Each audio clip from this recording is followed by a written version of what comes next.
name is Kathy Filiatro, and I'm with the Friends of the Waccamaw Library.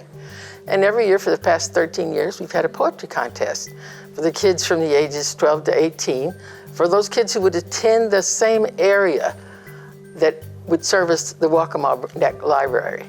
Rules for the poetry go out in January, and then the students write the poems. Then in March they come in, and then April, because it's Poetry Month, we have a program.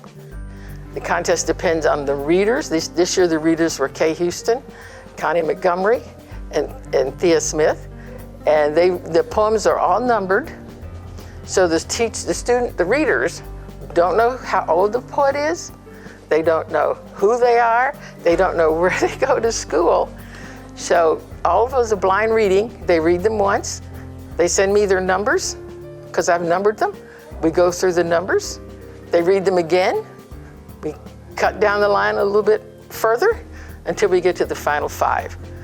And I'm not the person who believes there's one best poem. So I say we have 5 merit finalists. So now we're going to introduce a few new poets. Birth from the flame of revolution, 12 years ago. Great peacemaker of the West, in one hand she holds aloft the torch of freedom, and in the other the scales of justice. Those who dare oppose her now lay below the crashing waves. Countless brutal wars has she fought, though her dark past is dominated by inequality, in her future lies a world of equality. For the tide has turned, we have awoken, the blindfold of ignorance has fallen, the sun emerges on this new freedom. So this is my poem, Life to Death. From life to death, from death to dust, everything fades into nothing, nothing changes into everything. Try as one might, the cycle is endless, there's a price on everything. There's a cost to live, what is the cost to die? There's a price on everything, but is the price high? How many eyes are watching, how many laws are broken without justice, how many truths are buried under a mountain of lies, how many questions are never answered? What do you do to escape reality? What false fantasies take your mind? We may believe in our own lies, but what is truth and what is lie? So there's a funny story that I have about another poem that I've written, is that the original poem that was submitted was actually 4 separate poems that I guess got misunderstood, but it won, so I guess it was still great. But the one that I wanted to submit, I'll share with you right now. It's called Machines. We're machines, controlled during life, envied during death. The lie of freedom, the truth of greed. When the rich get richer, the free are controlled. From the day we're born to the day to the day we die, our fate is decided by the seeds put in our minds. I never said yes, but I never said no. I wasn't even in control.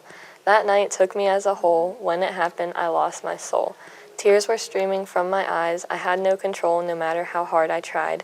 Now I can't look him in the face. When I do, I feel disgrace. That night hurt, but I keep going and wear the same skirt. Am I wrong to question whose fault, or do I just continue to feel halt?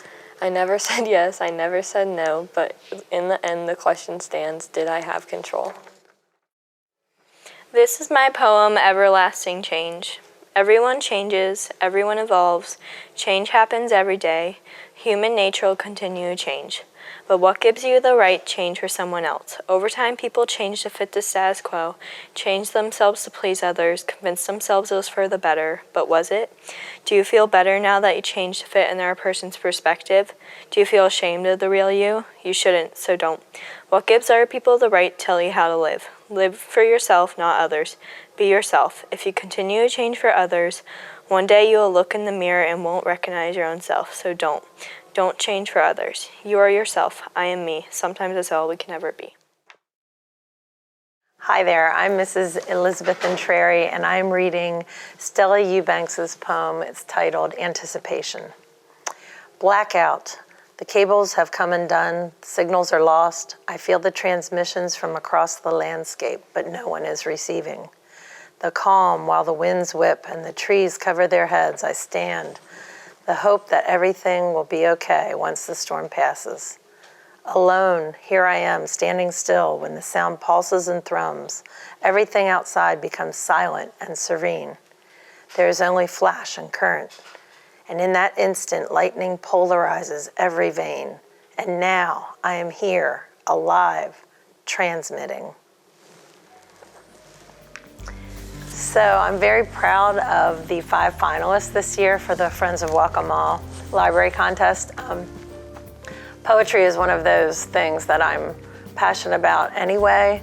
And this year, with all of the ups and downs and all arounds of our world, it seemed like it was a great topic, a great opportunity to have these kids journal down their thoughts and their emotions. And the thing I love about this contest is there aren't constraints or parameters. Like, it's pretty much write an original poem, turn it in by this date, and see what happens. And that's exactly what happened. I was so proud to see this nice write-up in the Coastal Observer called The Poet's Corner. And it ran in the April 29th edition, 2021. So not only do we get to see these awesome poets read their original poetry, but also a hard copy for them to reflect on and keep as a memento. So I appreciate this opportunity for my students. Thank you.